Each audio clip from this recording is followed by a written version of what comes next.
and temperatures are up, going to be, that's pretty warm when it goes from cool, crappy, wet weather to heat, that much heat.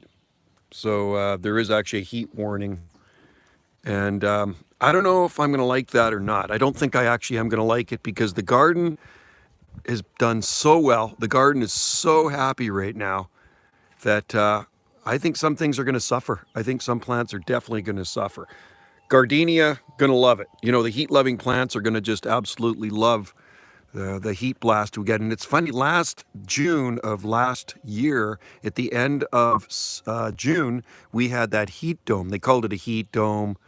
And it hit 42.9 degrees Celsius here. So it's still early morning, and it's not that bad here right now.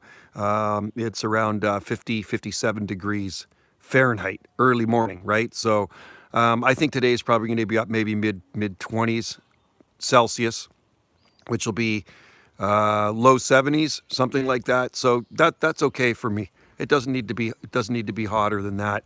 But the only drag is we're gonna have to start dragging around the hose and watering things. We haven't had to water anything. The garden has just absolutely been mind-boggling lush, right, Wendy?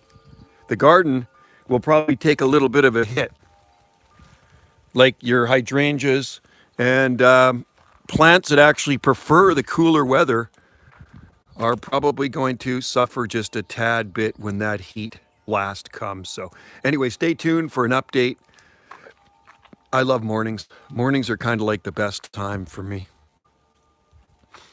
It's quiet, it's a little cooler, and well, we'll see what happens. Weatherman has it in the forecast.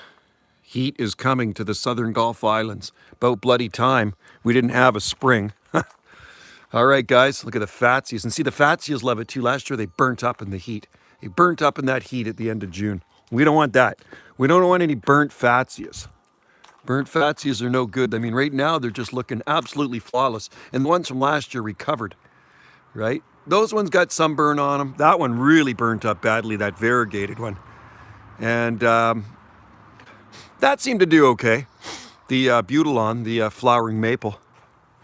And the jasmine loves it. You know, we got these jasmine vines officinal, big ones. They're huge jasmine vines. Been here for years. Some over there too. And they like the heat. But like I say, some of the other plants we grow, they're going to be sulking a little bit. But that's the way she grows, right? That's the way she grows. Tree fern too, I'm going to have to water it more. So, all right, guys. Thanks for watching Gulf Island Rock. Also check out Banana J SSI for more exotic garden videos and travel things. And we haven't been doing any traveling recently, but eventually we may travel again if we can ever afford it. The prices have gone up on everything. To fly to Hawaii costs so much more. So, all right. But Wendy, I think, has enough air miles to actually do it. We could stay in Hawaii for like a day. It would be nice. I'm watching this lady come in her robe. This is the princess. This is the queen of this property. She's got like her royal robe on, and she looks like a queen. She's walking around inspecting the plants and making a list for things for me to do. That's it. So I'm going to go get some gravel. All right, guys. Thanks for watching. Cheers, and subscribe to Gulf Island Rock.